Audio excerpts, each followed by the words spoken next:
We are back. 1760 your text message line. Quickly, my introduction of making some of your text messages Abba na yenkodi yenkoma associate. My main will be 1760 your text message line. On the wings of Lucky About Clinic, and a super septic. Ya kase ya damu ase biribia da se moje brehwe free sabre e kopem se no kono bebo akosia safo a kentin ponse ba betena se de fisem e de abra Greater Accra ubegina hanum se a still he's the chairman for the ruling National Democratic Congress biribia da me kachiro DNT se delegates mo koso hu no mobo na mo tenase na mo sa stamp that authority no na mo sa man chairman ma Greater Accra. Very accessible. Ghana first. Very accessible. Ghana first. Na oyobi a yekasi yedi ne ho adanse a adaje na beboyen. Briefly, oko sports ma one of the finest administrators ayanya in terms of sports. We ni free ma enyi sa no okasa nkofukuo no Brew Butler ana papa de bia mre fini di Jaula di papa nan bi no mo mane si kinkinye ansa na ne ye didi echi nyina no ye beto aso he ba chance mu nyina kan ansa na ne ye beto aso oba eye adwuma se ono ankasa ye adwuma so a he is a successful business man o hwe ne modern bokro ba ye chairman so a otena ase gi aba no dodo no konkan ma Greater Accra enu achi ade ba ko amana dance so ne se onye tintin e ba amanyo se ma o se ma Ghana eni enim kan na afi dia kana ento ato aso chairman Ade Koka ana make an assembly chairman akwaba bibia e boko ye me Adom madawa oh de bia de assembly say bibiri beka bibiri beye bibiri be susu bibiri be hihye but o de onim nyame a one ne ko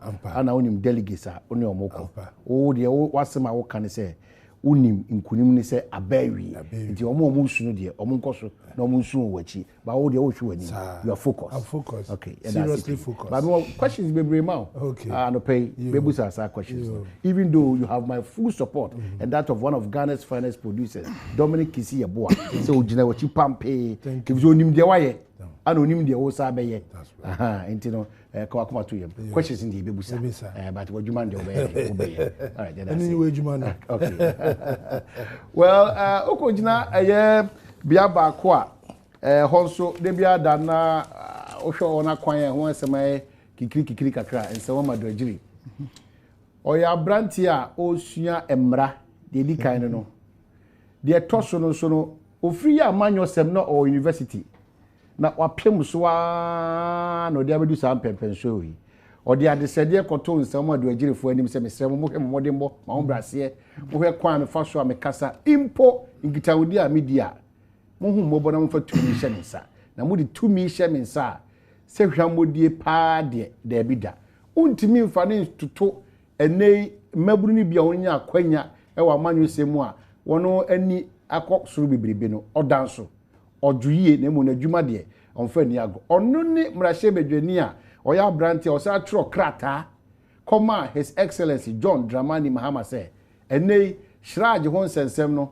metu wana mo aba wo president ho na president wanu yie no ana mehu sampa Ghana eni da so ho ana se eni da so ni ho eno kura nkoda nche no odi wani sa akọche se ma do agiria impuntu adwuma bebrebe ni ana montu bebrebe a watu no kirew na se di adanse pefi se party ofri mu ba no wono nkoso nkrakra no mo hata ni yie efri se dachi bi anhwa na ye benya Ghana mampanyi ana Ghana mampanyi abedi ekire ana oswafo tinti man bi afri eye nsom adwagire ono ene anopai dipa me da ne di ekire eye nimyamfo eye ano dompre oro akwa ba bi oboko yeja wadaro yeje se party ni boko after 18th October de mo amho atom kama oh after 18 bm say nyamin chadi ejebo all right afedi jana baba bedu all right na ne kwasem ne sem frama na ebon se no e frama mu de yi pa okay I'm say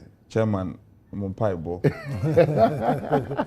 and I'm well wishes say no all the contestants here are Dynamo here are Lancho Martin Nanado efekwa within 72 hours nana to anamobia me say edika bagana ya manyo semwa ya dia a very good exemplary leadership na oni national executives nyina tonsa akasa contestants nyina ni na tonsa akasa ama wutimu se nkabom no eye adwuma mribi atwam ka beto aba wie no bon se ebia contestant we friend yonko wo phone so na no kwa wutimu se nhye dan di mu papa we di amu nyina etu anamo akopani ne ho mo tonsa adidi akasa enti peace no ene asundwie no wo ho na ye ba ne saso yen nkuma ne yedi ekire no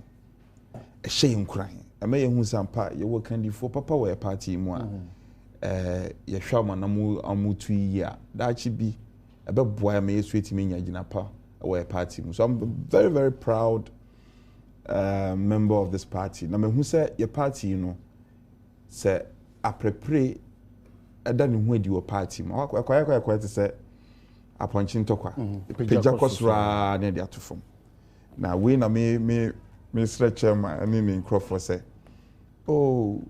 quite recently na seeming confusion na where party mu that be much more important than even issues related to the national economy adentia because only Ghana for do na kasa Ghana for do na any chile MPP say you can't dom Ghana for do na it is a compasa party you can't dom we ni chile mo so sei na wentwi mu a and na nyam won say wentwi see me wentwi no na secantwe any nyoma ense fata ewo mu a say the see assembly pono who see the posa na wo ne posa e be kama na afia wo say mo twem wo afiti bia bim erua tibia foforo bim nti hu sa na afefefe kama so secantwe no enya dia protocol because regular feature e buy me metina wo fidie so dia ekwa na tro twa ye twa to flag bearers so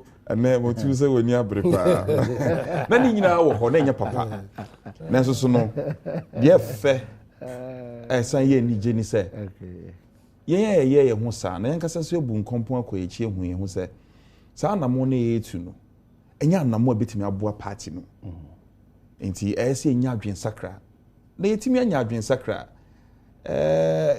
continuously happen at the pass no emoe na me the party free me mo fabremu am be me ho ko dom MPP party America krani ma me yem hihye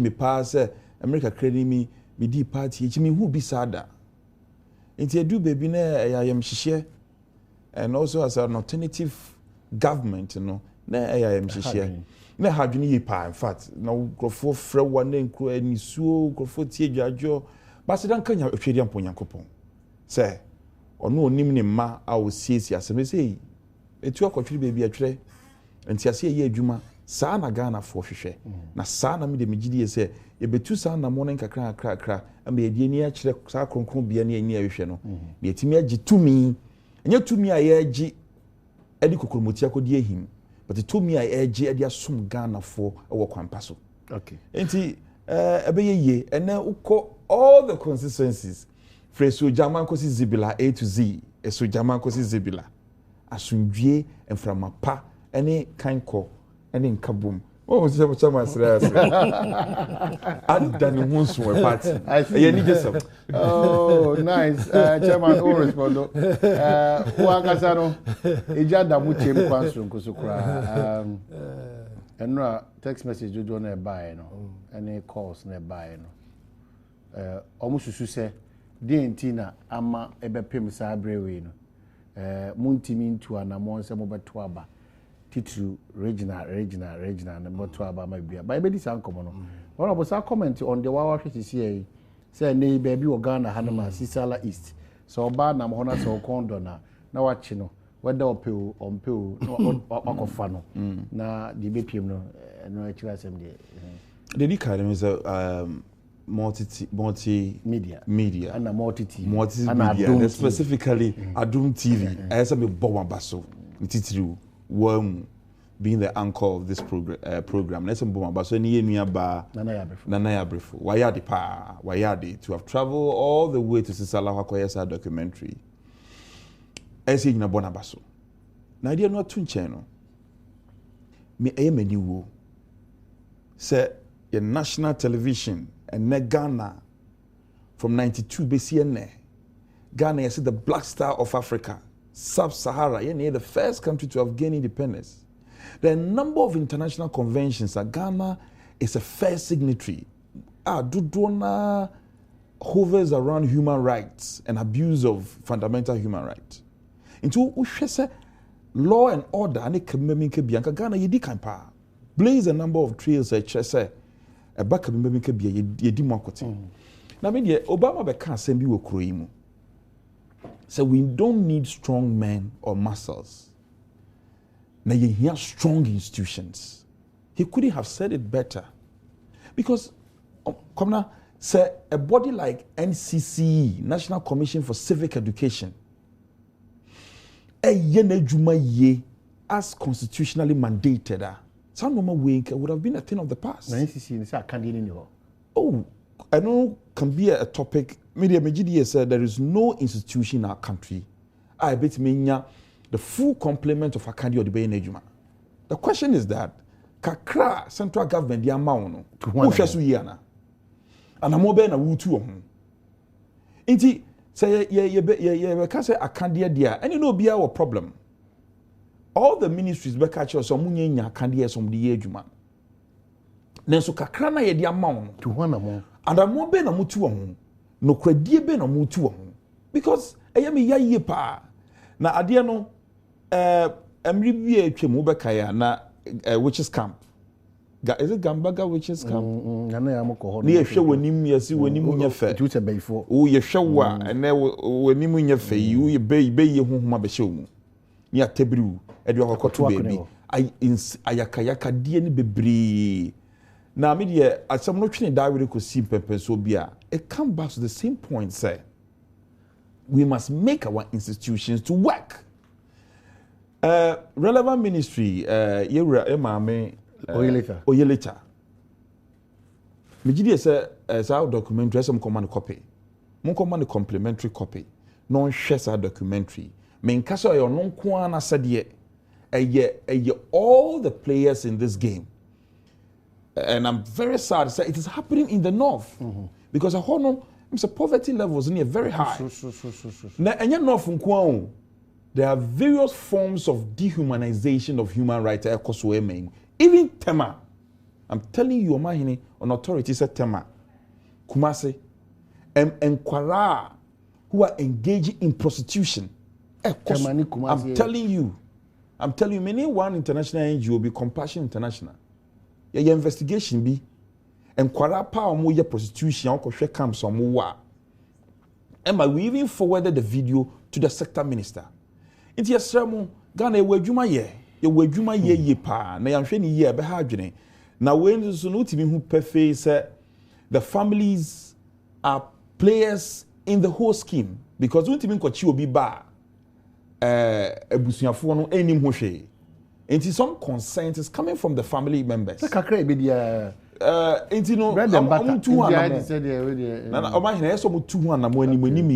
a crisis. And as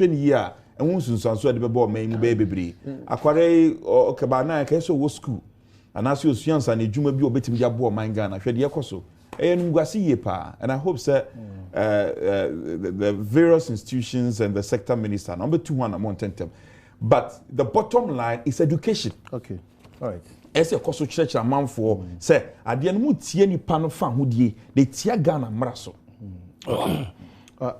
Chairman, na ohwe na onye ni ma de see FN me o kasa no mo hwe tape nem madwen oba asamo kan there girl a small girl no wa kidnap so with these pictures today, Dovso offense, they should get the tip and go and arrest the 3 men. Arrest them immediately. They should now from here take the tip to Dovso and they should get to Sisala and arrest them. Sisala East. They should go and arrest them.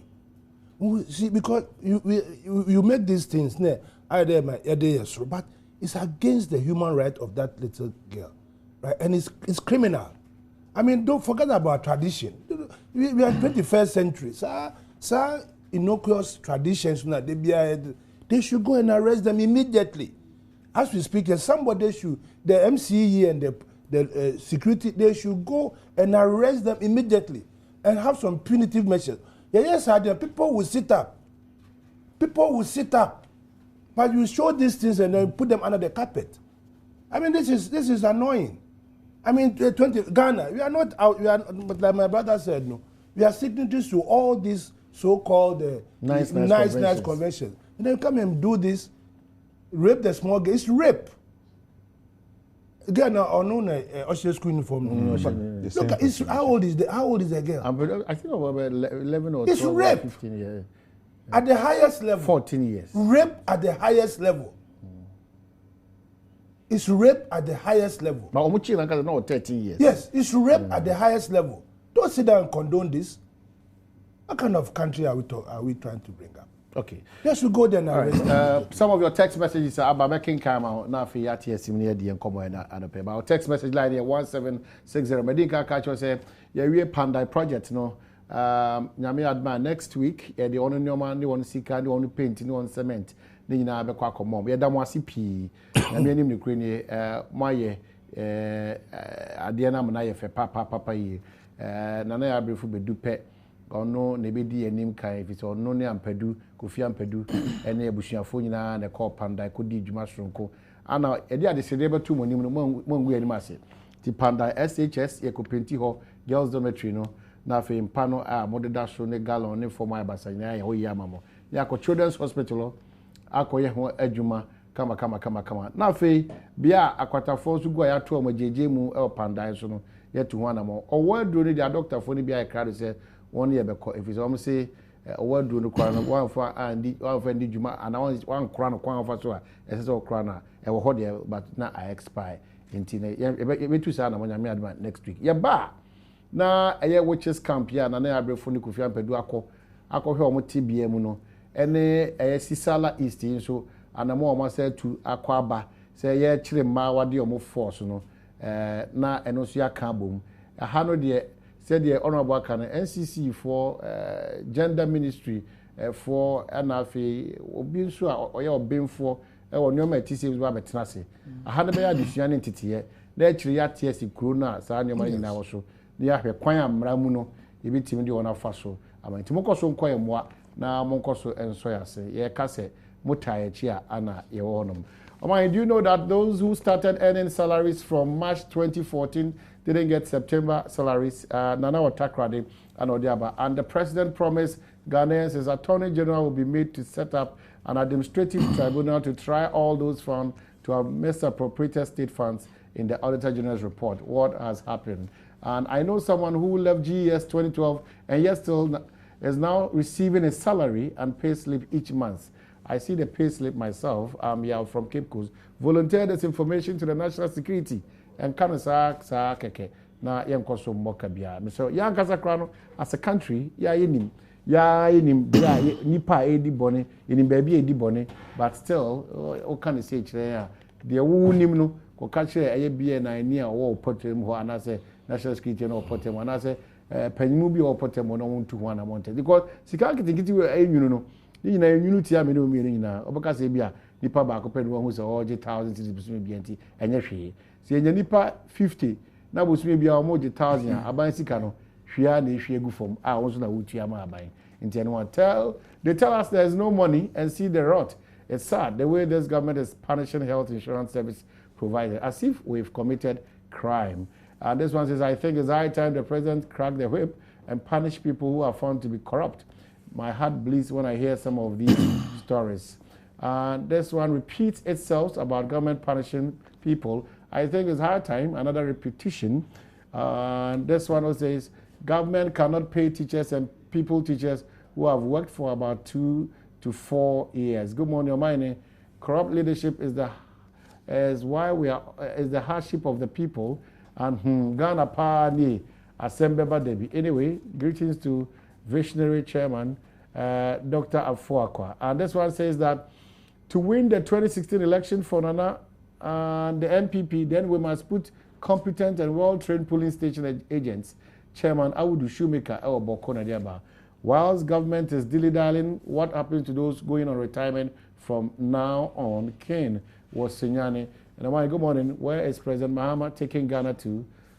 Assemble will strike again. I'm paying watch out from Cindy Efia Ofuriwa Asin Fusu. This one says, where is Nanaya? Nanaya just got out of South Africa and she's in Dubai now, relaxing herself. Until you see the Amindi come from to her mom and say, yeah, Dubai. To your bar, you will decide on.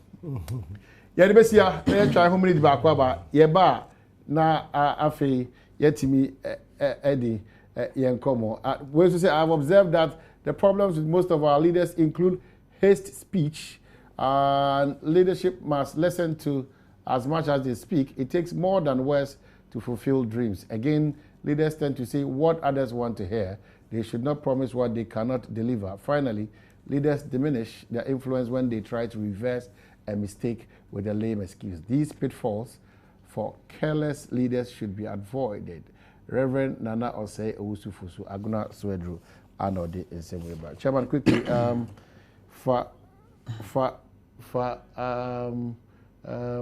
okay, so this one says that, okay, Mamenka will say, Badwam documentary, Badwam, the Enkosu Nyina Wanu say, Adom online, Okohwa, Obehu, Ninyina, Ama Bibia, Wakenka na wa video no, Ama Bibia, Etimi Enkosu, kama, and to make sure, say over her side. But quickly, Chairman, but papers, they say you're mad at the president. Quickly, ma'am, respond to that. What is happening? Say, man, the MPP for. You are shocked? Oh, I'm shocked. Seriously, since I'm about the headlines. And yesterday, your chronic. I mean, regional chairman will be and share. You know, see, news to me. The presidents are above partisan internal politics. Or maybe an age man will be a company trim. You see, incident be happening Ashanti region. This is the first time I'm even reading about it. Any true. I mean, okay. Some of these, one say, they do political season. Into be a per se opposition. Why wouldn't they? Since you see on Facebook, Obia Culture say I have presided over the most fraudulent election at Domikwabenya. Since you be catch me, Obia Lucy. So these are the times. Ubenya all manner of articles. But when you say the skin is tough, what is it? The rabat last year was this skin. It is as anyway. Yeah, the picture about I trust when me picture about it. I'll take Jacob's nest Obimpe. I mean, it's far from the truth.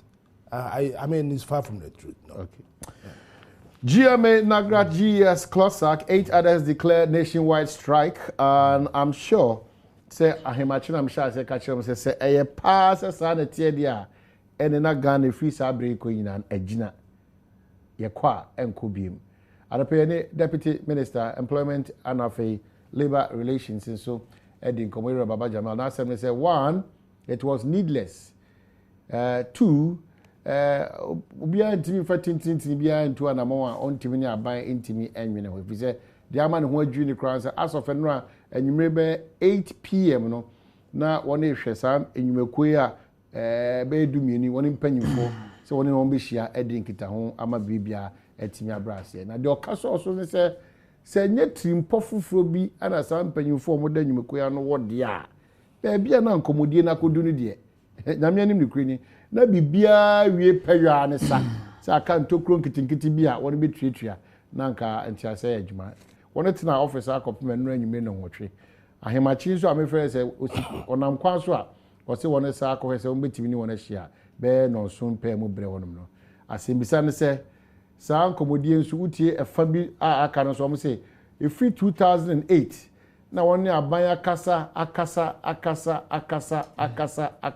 abedu saa mpɛmpɛnso wi ti wɔn susu sɛ aban pɛsɛ obuom bukata anaasɛ ɔde wɔn kɔ dechi mu dia wɔn bɛtwa sensɛn ama aban hu wɔn ho ɛmfaso ɔwɔ no pɛ ansana ɛyɛ party ni ruling government ni sai chairman bɛma probably the prescription and challenges and reasons no why is it that continuously enyumeku edi mu sei ete atua na abanyaba na abayi kakra mo afiri mo na abanya sa akote ada na mo sa ate atua this time enyumeku mako edumienu enye nketwa ana mo say free na ekoyi na brofo ama na eku kakra say mo say indefinite zuba mu so dia na say homa yate ka bi kire yo omo hine em say ebe asem we no eye ayasem ehu hia yie pa na emra najo na metie no anya me de I mean say nka rekre you can play politics with everything but seba adwumayefo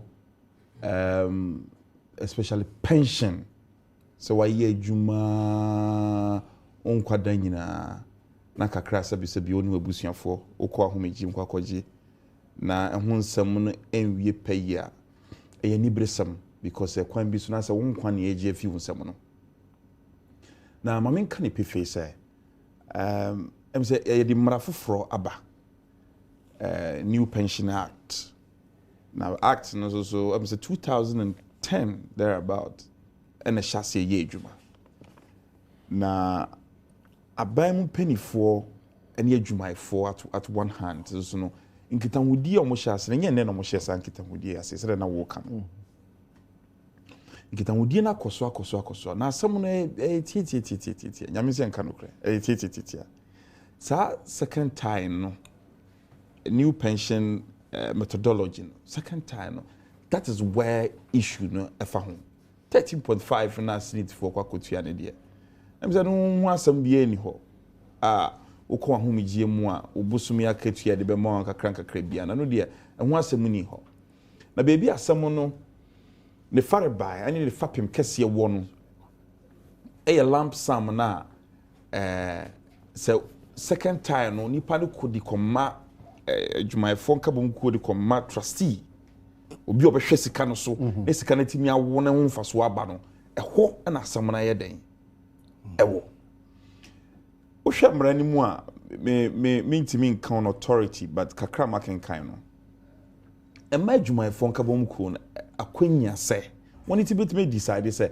me first sika yin fa nkoma sa trustee we anankran kra adwumako we no mo nso yɛ den omo fa sika no nye adwuma na ho manfaso ma yɛ den ɛma yɛ of course only team decide omonko a employee no onko team decide employer no and in this instance is the largest employer in our country government inti employee no nko team decide say na person me ye no na se bi o yi aban ye den esinchen na me yase free pempenso a mo sha se di nkitahudie fa asem we hu no se sia no asama rich deadlock obia ngi ne hundi obia ngi ne hundi wenya asama ka ese ma omko strike because strike na no adi ye pa strike ne one indefinite said omko am bro for say yenim time ayeba de tosu mienu about 12 workers union a teacher for civil service judicial service a doctor for na oman bia hoden ekura sankrofo we omahene oman bia hoden asoafo ene MPs ene chairman yegrede kakra bi we represent a larger population of the people na so workers na kase yenye adwuma ye de dade ne sekan eguwa ehuye adentia omahene omo ye adwuma mpo na kosi dan omo ye adwuma mpo na ne ye economy ya pansama ye cedi ni dollar ni MCC no omo se de wodware abopada na nso no kura na nya papa bia omo ye adwuma no kura de ni wie peye no motimi de omo ndade egu ho. What it means is that productivity will ground to a halt. Say yenye adwuma sika ese eto ese agigi bobo man yi mu ni sika ese etimi raise your man mu de yampuntu adwuma no eso ba be hwan no ma yin mi srebusa adwumafo ye adwuma mpo etimi gi to na insawom sum kwan ada ne boache bi di ene ada ne akawo anopa bia nwi ne se kire me ene mi insawom ne mi mpaso asofo nti asem ne yasem ahia na me yasa president ni oman yi mu me pese me sre adisre de kese ne se union leaders any abemu penifo they should temper justice with mercy no mun ti omo ho ase se when two elephants fight, and in this instance, the two elephants, them people will never fight. When two elephants fight, it is the grass that suffers. Mitie mi nua pani Baba Jama. In fact, every way yemra ya di kasa de. Any abotoyem, any kasa ejuju akoma. The kasa nyode. Oh, mean to me incastigating, but baby was a bit slightly harsh, kakra. And I feel no. So kasa. Who negotiate? You say intermediary. Who jina buying anemu, and I only my phone. I had a negotiation. It's already know who a premeditated mind say. I say ejuma phone no abom trimu pobia. Sabi imprediasa. You have cast a slur on them. So nipa ne ba negotiating table. Because who kura me no ba bekasa no kura no ni me mujidie. And from the word go no. Distrust na aba. So that distrust na ba. The person labor no and you prepare so be can nsem nyina dan akire. But so say how they say as of no anyumre no kwa na ye twen mu sem beba me atenase na ye dinkita ho. Ma o say sebio ma fa ni die kura ma ban fi say aban panyimfo atenase twen mo. Enti as of no anyumre no wo twe no omo de ye ba o ye do ye ba sa no. Minia bema and no kra no granted said that is how it was. Yeah. Minia Penny Baba Jama, me know every senior on news. No, yeah, coordinating secretary a year or two after Nabeya Nook's president. Only tactics and rudiments involved in negotiation. Sometimes you need to recline. Only sad no more way na. No, on who break a crack. Who use you know as an excuse to begin to, in a way, subtly attack union. You are going to muddy the waters. So I'm buy your one bow. That's not the case. At the end of the day, the Juma phone if you say, "Entiasi be yejuma." Because yama asem ye huni say the first I've ever since I'm passing new act no. Ni susan so edi kan no e sha 2015. Not just first beneficiaries next sha next yes next 2015. It is from now up to 2015 nipa ni hu bibia I am hihie na e den e de ba I am hihie so ba e kasa bro kasa ebubu akoma kasa kakra. Sometimes the law may be there. But as you do, baby, so one castle to so you because say a who if it says, "I no more we can any more we are and media mess Ira Harun Idris. Namasre Minia Baba Jama say they should go back to the negotiation table. Workers, Ghanaian workers are not so unreasonable. Some make say, oh, tin. Yeni mumpo ending kitamo. They will never do that. But the Mijidi say, and common and we pay ye. And I'm no crabby and daddy, and I'm I am shared aba. The betty me a yarn say, one for casa de, no mon call back, no more transnational mon casa, because Miss Rokan say, sad dear well, can say indefinite, need me ye, Jumana, it me lasted for even 1 week. It is very dangerous. 1 week, me say, okay, well, let's say, yes. Say, it lasted for even 5 days, dangerous for our economy. I want to appeal to president, and in this instance, the vice president, because president, you are vice president. Momunja, some way, mass sector ministers in Nkwa. This matter is a very huge matter. Ira Haruna and Baba Jamal Nkwa intimate resolve it. The vice president must quickly step in. No more for year and 2 years. So it will tell on the credibility of the government. Ne, amahine kwa say. Aban we de bia tro twema asem siansa ene abam eyesa na gidi a adwumayefo ene Ghanafo ewo mu no eso yate. Okay, well nimjan for another pen what is wakasa on this issue, but chairman asema can be question maybe say na odia end dey say bibia da na I say dey mo twen money da ho na mo hwa na say mo be say mo ya na mo so ni parish show say dey na aginsem pupura na mo asaba kikan say ma Sabi obi ni mu be ka senti ase na nya bi en no ka no ana problem komodi am ne nyam for Baba Jamal die na me yam hye me kwa edi ba bi a na ensem ne bi a o ka no one say impanyfo e deda koya no nyina say nye tirimu pofufuru bi na won wa anka saa atuate die osusu say ehu ehia na say ye nyina ye kodi nkomo na say odi ka kosi po bi say dia e say nkomodi no obi abetena ba bi o tina asa amahin pension what Abba Zuno are informed there 1 year new pension act because previous pensions no as need a handle no eco pension is ka wotu awo no onto ice water mpo say GD one was snake team no atofo and here one area atofo almost one investment no and fan fa so dey bia emra nipa e sike gugu that is why new pension law na second tier no informal trustees na omonkasa and no invest into areas ebe profit so that you try pension no e dey fa so beba ho benya a better because that uko amanonia don't say they have a lot of private pension companies omo g investment no omo housing project omo ye mortgages omo so at the end of the day life insurance sadumania this part of the world you taking it serious the most of us are yet na himpo pension ni bi life insurance ni bi you say ekosa nti the new pension act it was to address this anomalies. Now, workers almost say they want to handle the money themselves. That is part of the problem. So, I'm deciding where the monies should be invested. Or interest because a stakeholder. That's right, because why would they? At the end of the day, who are here? The beggar say, Baku, Akose Batu Botum. Nti aban bo mo ho ban. Yeah, bo mo ho ban. Yeah, bo mo ho ban. I mean that the bottom. Because Baba say almost 400 million Ghana cedi in the Bank of Ghana. Yes, that's right because someone you careful. Me and you in a chromasam. I hear careful na 400 million who could be workers 5 for come. Some say 3. We say fight aba.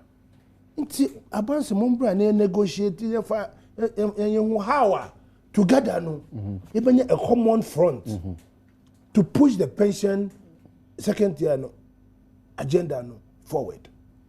So you cost strike one.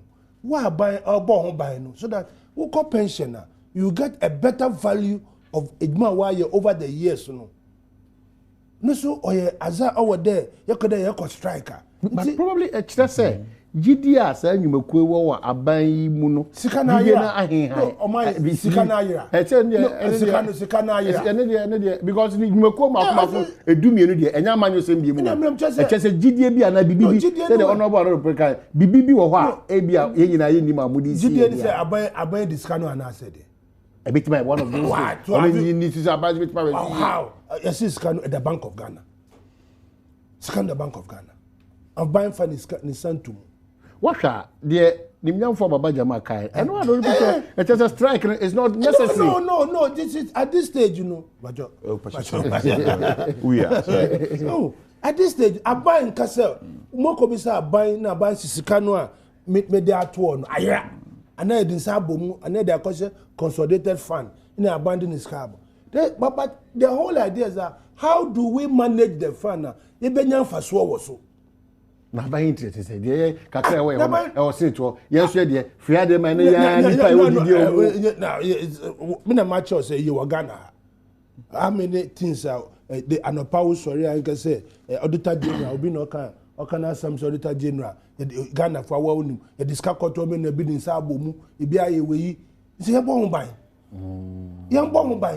it go back and sit down and you negotiate how because Aban is not prepared to release that money into the hands of a few individuals. I'm manage. Okay, that's the bottom line. But the Baba Jama also kind problem say we na mo tonyo mba ko ne say Aban susu say bi e be ko be e be say your hand in the year.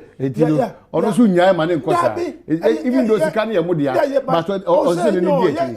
It's o man here. Maybe am so kwa mo dey fashion honum na suspect. Why suspect? No. What na one can say Baba can say or the fa baby I've asked you a question. Sika na ira. Sikanda ho say bank of Ghana. It's why I said don't we go because a boy who I'm sure so also pension if you're part of the SMO. So why do you have to go on strike because of that? And then jeopardize economy na yes I say here born no buy now. And no have been able they have come now pension now cause work strike. What are you talking about?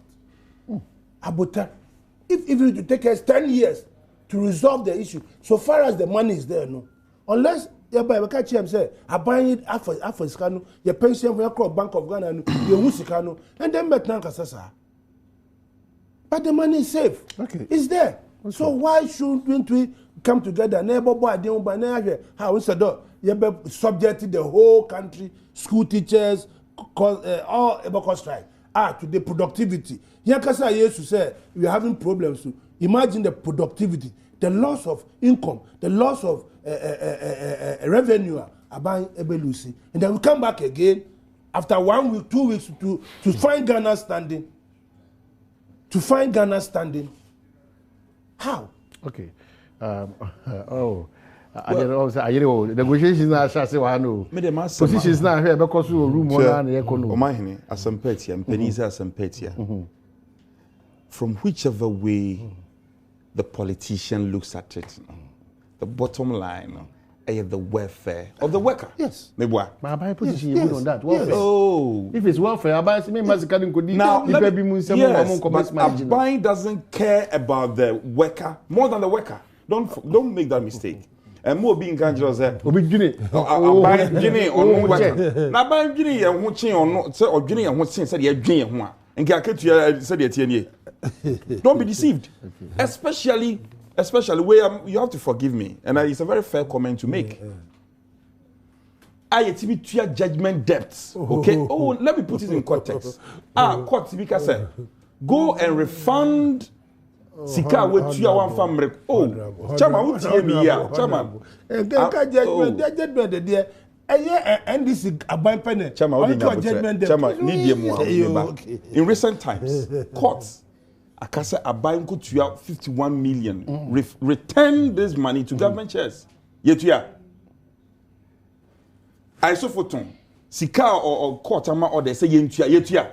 It is a only workers organized with labor air daily. Now this is the history of our country. That's how normal way coswa.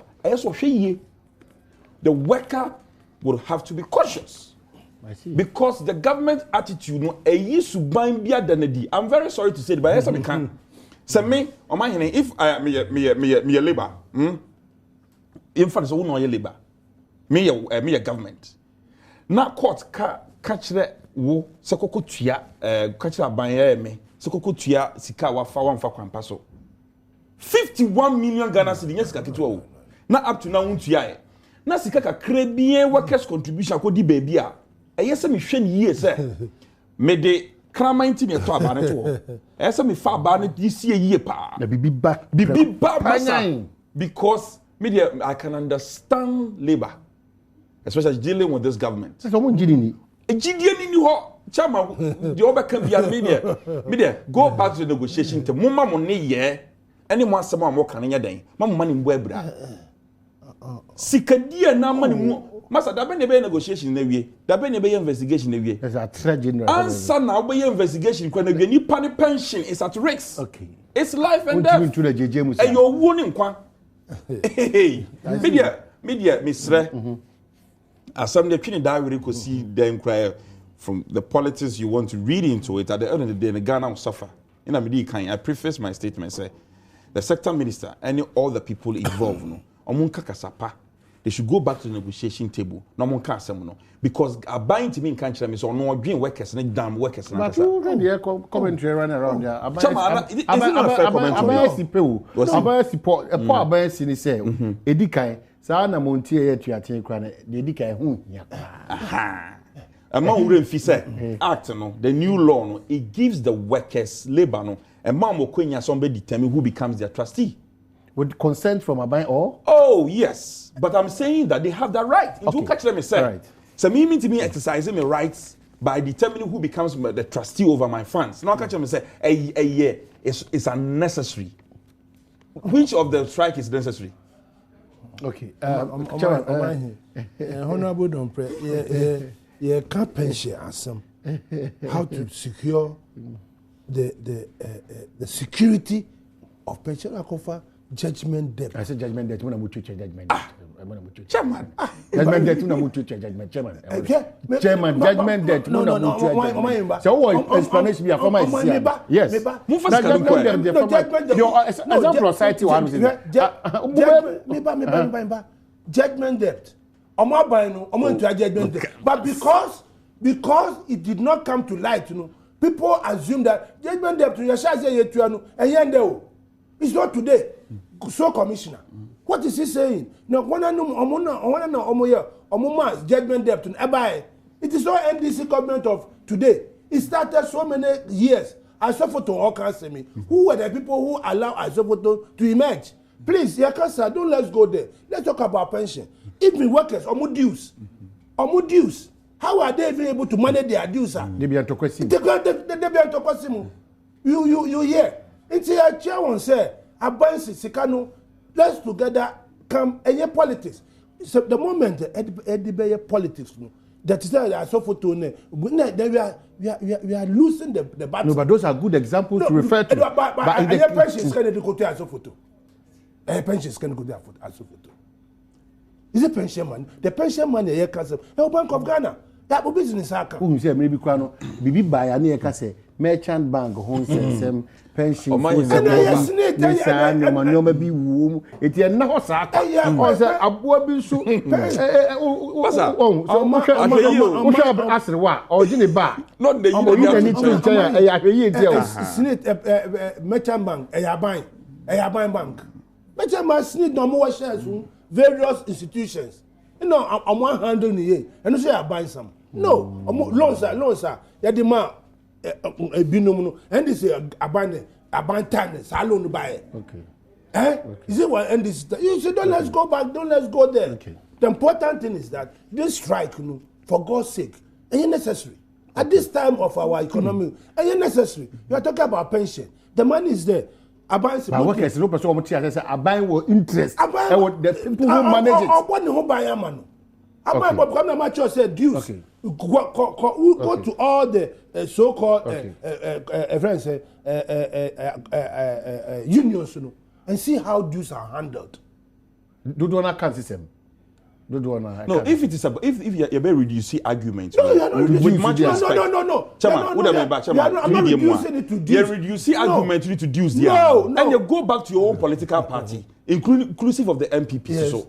And go and look at how dues are handled. The fact of the matter is that the worker or Queen say obey determine who manages the fund. Now Aban ana twitwi na ba Aban say bibia koba e be simi so etimi nso me hwe mamu nkofa nipa bi hye kokomu so mo be manage mamu Aban me nso bi wo interest dia anopa ono baba Jamal say even this microfinance for your kroma ye no pram buy no ewi echi no ehu aban echi no mo de share buy say na wo be say bank ketwa ni bia for sika sunu bi beto Bank of Ghana di uti fa so kra na omo ni say o sika bi da hon mo betimi na tuatua aka ni bi eti aban interest say twitwiri ni nyina kwa ebeba be si ono aban so mama interest studio ha era ni ade ni say bi mpedua say ni ma de ni nyina Emma already say negotiation is shas enye ne yes ade ni shas ye ne so ho say e dey the team ntia about workers no cost strike this time bibi Matthias bibi tuem bibi ho say workers say about this kind of sana person kan dem say ade sana person kan ade ni say sana person kan na sikanu chair say ewo Bank of Ghana says Bank of Ghana bibi ani ho Bibi o hoche say na say chairman we dey kasa so twa ho mafiri so emma bibi kromo go to 1760 hey text message line some of your text messages are making come about mama nikanda lucky about clinic for assay sounds na better super septic for assay ya dey bia adane kran koda so we dey kodom lucky about la won boa wo kwansoro ko so gomo ogwa kromo na be hu lucky about jimeko no sounds na kaso nyanya do kwan so Kaneshi First Light is one day a crack academy the share in Kumasi Abripo Junction in between the Total and Shell filling station, Takrade in Crawford Junction, and so Abisim Kwan. So, she say, home. She says, they want us to do Kofodia. Yadebia, Okwa Enkon, or they dumb lucky ebano, na ebo Kwansro. So, Fred Dr. Noble Stephen Yaboa, Ewa Homaso 0243 201244 and 0277 4658. 55 eno achi enso no super septic se memmo won kai say Biribia da pese uyi nka free fee ukumu abi te say ntefre once na ntatia uyi free fee kra no o septic tank no so no pit levels no so bi umpese be mantema o de super septic ni guma na e bra no ase kra e de ma kra o do ni kire o said that the enterprise Aveno Junction next to Sea Woman obehu won wo sanso na ebi wo Natural Organics Limited wo in Chroma Circle o do ni kire Makola Mall so a Veridian shop obehu won e wo no apebi ato for numbers we 057 589 1266 057 589 1266 and 0244 089 159 and 020 897 3667 na only super septic for Indi and Sawaso na bibia intimi enko enkan kama emfa emao wensu every George Emia Ehonom. Happy birthday to Mrs. Sarah Obin Ampofo, Ghana Ports and Harbors Authority Clinic Tema. Every Hokeni, Mr. William Obin Ampofo, and then Kwadana Jude Nana Anna Abna with love. God richly bless you. So, Mrs. Sarah Obin Ampofo, Ghana Ports and Harbors Authority Clinic, no, ya den chiasron ko ama wakwansron ko sokra. When so ebeko ama sofopanyi ba kwa onso udi wa woda wakwansron ko sokra. Onso ye chia wakwansron ko so.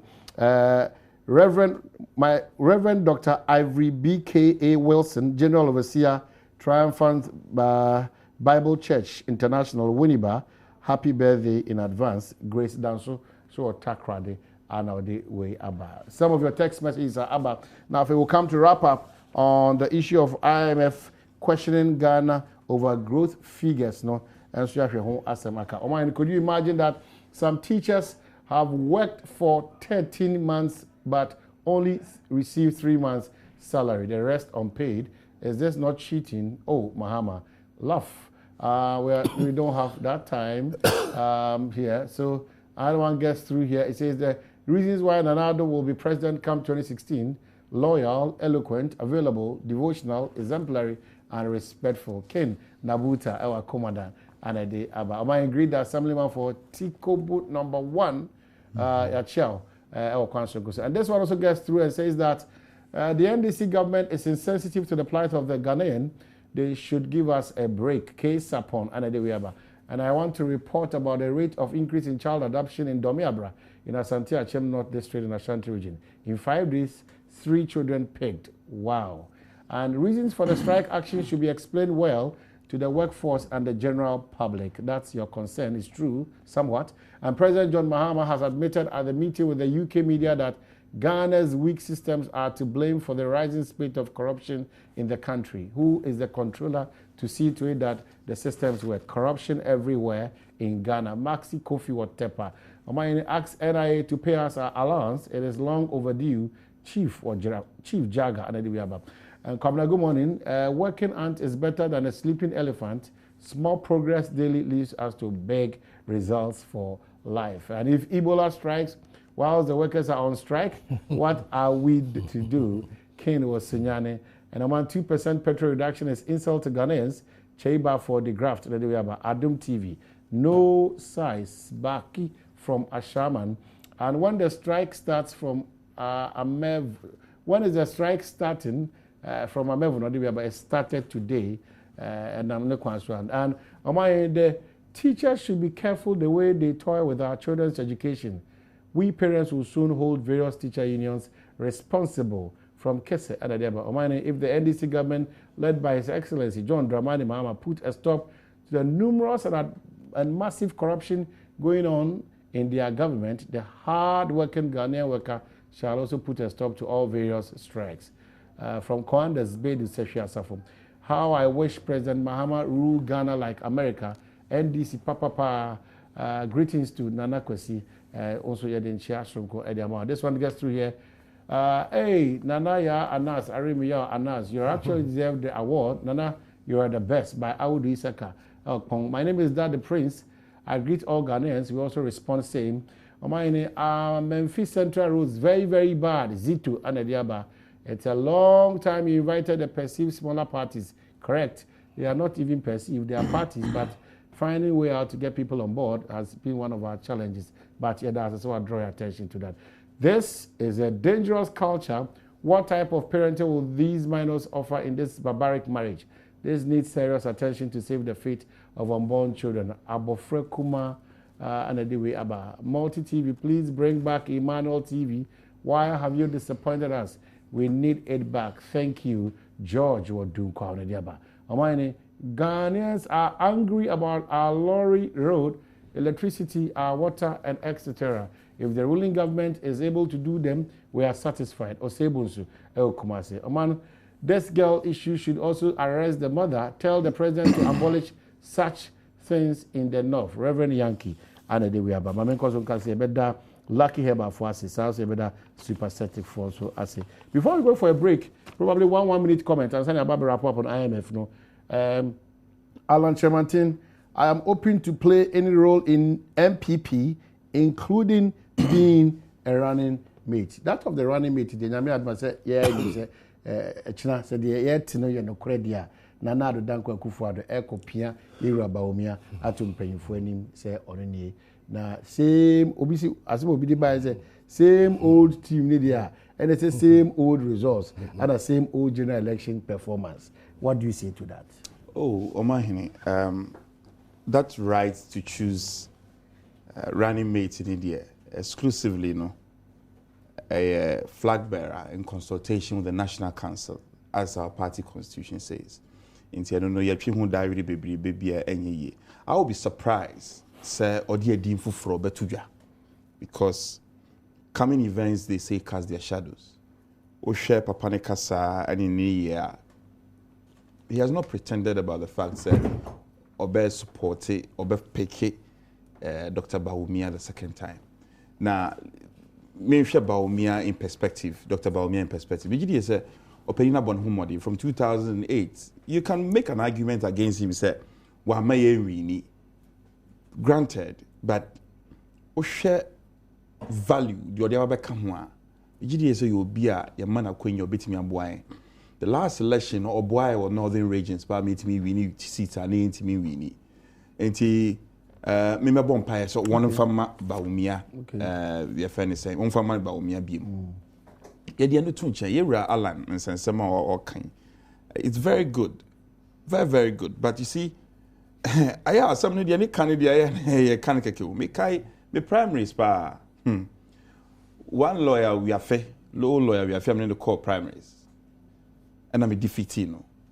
Me ni enemy kasa nyina na echire nkabom. Na gina bedwe mu kan so. Afi ya to abane wie nyina ye nipa baako ye. Eno utia na wetie ni ye. Ye call ni nchen wo fi asem o ka kire ono an so hwe TV a oni mansem o ka kire. No ko play ni baby try. At the end of the day I have to do everything alone. Oh my god. Enti omo kan say me mati it's no news to me. Okay. You run lunch mati I want to make a passionate appeal to him. Or your party ni penny or your party. Said you obey yen from now up to 2016 no and never share his fortunes in the party. Said that should be obeying the brebi say Yankupo Bema ho kwan said you be near the chimuasem. No obey flag bearer or not. Said you obey yen when because in penny say one ma young kwan en twan kwan kodua. Oso won twan kron yes an yeka no. Aha. Into one hwe ne kasa ye pa na fe one aye di na chie. One aye di na chie. Sometimes the leaders themselves, no more but they allow followers to ship them in a certain line. Oh, Emuano, oh, yes, say.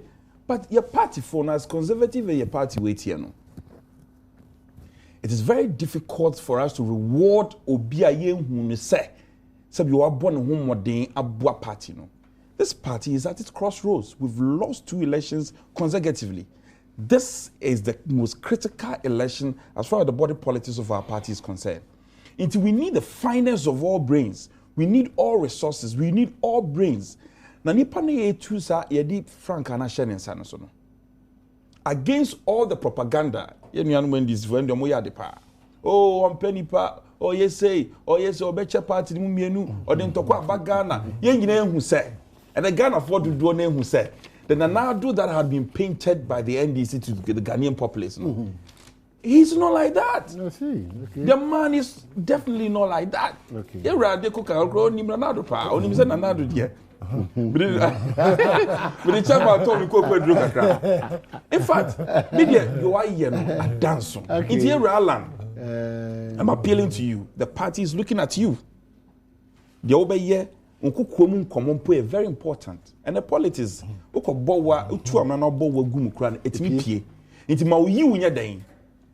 if indeed you're committed towards any role that will be given to you. You can't say voter region because social statistics nearby now. He commanded a lot of support from the voter region.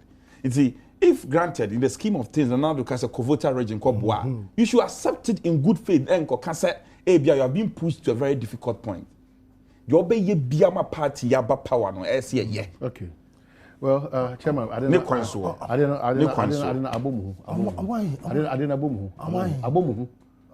You see abomu. Chairman, 1 minute. Chairman mo kan so me yire dada na omahwe na do abre. I don't know if he said 2 million you mo 2 million Ghana for. Say Ghana for 2 man na do. Me say abo chairman hu a. Now we chairman abo chairman. Ye danyame ase. Eh chairman. Say MPP for no. Omo I let losing team. Yo yate, that's it. No. Na tell you. Na Ghana for. Why say ombe change winning team? Simple as that. Omo I let losing team. Omo di nkugo sa. Na win. Why will Ghana it even why say team a winning team? Omo jina trottle no so no omo yedma no. Omo yedma be sesa no. I mean it is far-fetched. MPP for no Greater Accra omo chairman Olusi no me beat no omo elect no as regional chairman. Omo flag bearer President Mahama obiti no so omo elect na as flag bearer. Integral no is there. Okay. And Awinipa nkasa. Awinipa nkasa. Awinipa. It's a forgotten battle. Awinipa nkasa. Edmani ye by 2016 no. Edmani be ya Ghana for no. Ghana enu no bon say Awinipa nkasa. Alan. Adom ye fa no cosmetic ono nkasa na say obi ojani platform ka say honorable don pray I'll support you. We no okoche kukuma asema okano e different. I mean this is the game. Who share the smile if Alan face no. A very painful smile. A painful smile. We need to analyze smiles now. Oh man, that's US election. A painful smile. Or a smile I was say oh yeah. But who call the in your closet? In your closet, no, you will wish the heavens came down on the person who had beaten you. Because just a 2 or 3 days before the election, if you listen to Atta Kennedy, Atta Kennedy, Ohini To, Ohini To, Alan Kofo Nankasa. Do you think the bitter pill will be swallowed within 24 hours? Don't let's kid ourselves. Atta Kennedy, or see, this is America, cassava no, apro. Until I say a pebia, or neguma on that. Atta Kennedy, I was cringing. Atta Kennedy, church, Atta Kennedy, Otuna, Atta Kennedy, Gina, no, catch me say, Yantu Abamana na Adudankwa, Ubetwaman. Okay. Because the cost Nado Dankwano unchange all that to die no recently or call UK. Or see investors should not come and invest into Ghana. So if the investors do not come and invest in Ghana, where will Ghana be who can become president of the country? Hey. Original London, UK. Or see investors should not come. Until also investors should not come. How would the country be developed and come and take over? What for the year then I can I say? My father na dem me can no kra na wo mu no. Say me no Adom pray no. He's tickling himself and he's laughing. The implosion. That they be America. The implosion in the MPP. Look. It is a UNC, na PFP. It is not going to finish today or tomorrow. Those who know the history of Ghana politics. PSP in a UNC. Any that one. Until don't take about many are saying here end is for no. You be civil. You be sure say you to Obama and conform more experience. And conform on my bidda. The evidence is clear. San conform no more. Until mom call elect losing team. What we should do, we should elect a winning team because the game, 11-11 no, and one ever know. It's all a mistake. Now who cause say 11 no. As what she be. Assemble to until assemble catch the delegates NDC delegates say we need to catch you. delegates assemble catch them say agro no e be so a if you anopa no crofo no ho the better Ghana agenda for no mo ho. Don't make the mistake of going to elect people afe no mo ko sua de no. Otherwise when people might say they are prepared to live with their losing team. So you too prepare to live with your winning team. Okay. All right. 1760 or text message line. Just about wrapping up. You better super septic for us enough. You can swallow lucky herbal for us. You can only be between 1 second. Quick one. Chairman, there has never been any time na do akwa bridge aka say investors. There has never been a time that on the contrary, as some papa can be say he is a believer in Ghana.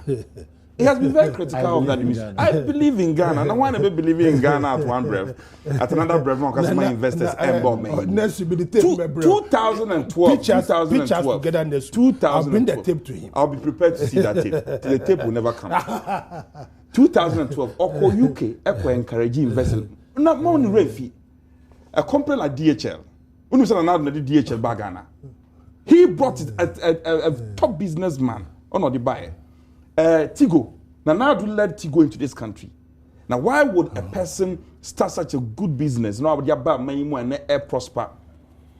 Knowing the importance of business.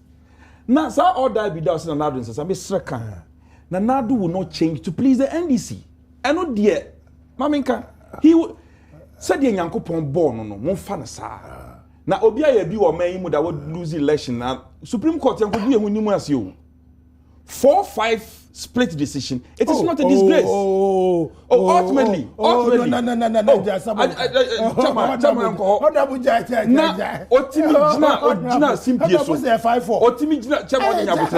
Otimi Simpieso, as painful as the decision was. I say, look, and Ghana, what kind of lawyer for 5? You are taking 5 lawyers.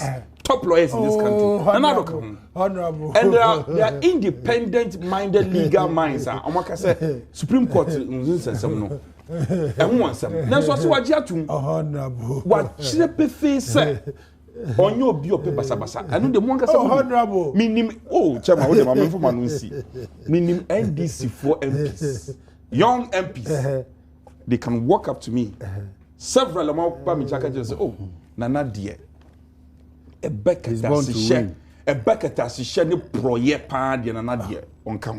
And now fi kwase ni adwin say nana papa ne pento kwa no. San papa ne obey papa no hu say papa ne sa no ntie. Na ye TV so I'm telling you. Na mo ba TV so because of politics in tini ye be dan. Ye nka. Na Lucy na okasa chairman Lucy na okasa Lure fi say Professor Mozo Lucy 2 times. It is there is some goodness in Lucy in there. Yes, you be sure. Agro any form. Me honorable. Or say there 5-4 speed decision. Me honorable. The gender ministry and the police and the DC for the district should team up and arrest the culprit and put them before court. Very important. And let the government tell us how to survive and teach peoples without paying for years. Joyce, our South District. And please, is former President Kufuor a lawyer? Hot argument here. Yes, he is. I don't think the strike taken by Labour Union has done the right thing. However, they could have channeled their grievances through appropriate authorities for redress. But to go that far and strike affects productivity. Alaji Willie P. Wefikuma. I do abaya me chimu yidia the position the government has taken say it is unnecessary. No? And then a chance here, but also say Saru the negotiation. A better for so. Haruna is capable. Haruna, with my respect, he's very good. Me just somebody to handle. Please ask government to pay allowance or to Closac workers may from Tamale and all the way Abba. We are wrapping up IMF. But young quiet because you're brilliant here. We'll ask closing remarks. Closing remarks. Me share Mofidi anymore. Cameraman, for 2 minutes. I want to make a passionate appeal to the president, His Excellency the President. But Olenta, what are you saying? Me let you know. I'm going to I'm following closely with an eagle eye. Me the miss share.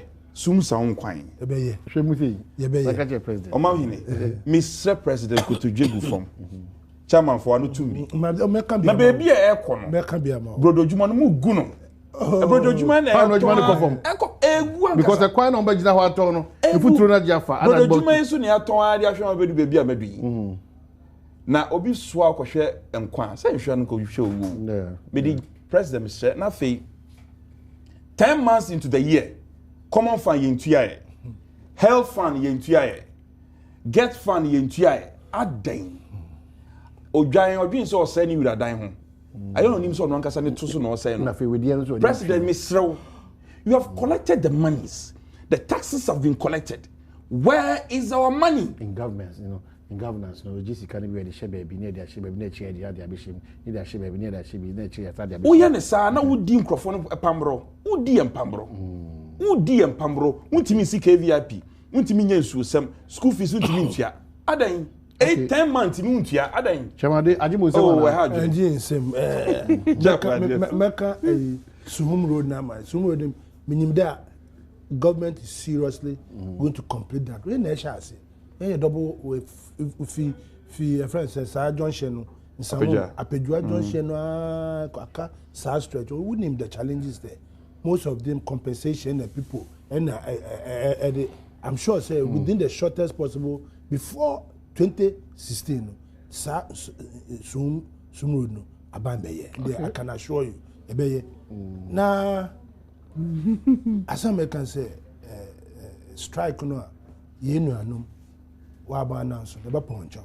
This is because we need the resources to complete your road for you.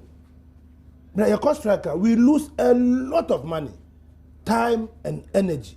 The best round, they should go back to the negotiation table. Because other abandon or in their own interest.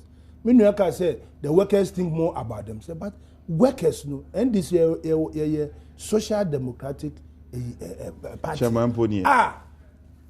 Workers,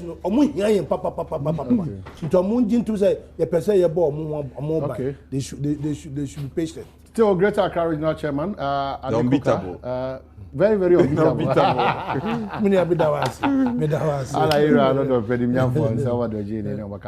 Why endorsing you? It's good. But it's not relevant. My endorsement is not relevant. No, just I have no votes. No, it's very relevant. In my heritage, MPP important so that we know that it's Ghana first. That's it. New Accra, the Hede, and another Kuta, another pay, Achia was also now. Cape Coast in Sumahine, Elmina Mahine, Mancassi Mahine. Tachiman Mahine, I am for Hodo in Amaka in Azuro. A cost of Damascus, I am for Gibre, a Mahine Gibre, a share a bedroom. As I can say, you know, some woman in United to Nigeria, Guinea, Cote d'Ivoire, US, and Africa, China. W can acquire me, Kanaka, my cushion, make Casa was a co. Some Cassia. It is a Toboase. It is Pepiase, Pepiase, Abitifi, and a Dominic Meadow as a honor free. It is Coco Bia, him for in another Madaroma. Dominic is a man for Monka, and Timothy Canada. Or Sergeant for cars outdoor and a super Yachana pay, Volvo, extraordinary. Okay, ADSC. I could see a Safra Kentipu, I crowd over camera for in a Madamasi, sound for Madamasi, MCR. For Madamasi, Sana a makeup for you now, so I drive a force of Mudia by Adamasi. I don't do that, a tria, Yababisha, I want to say.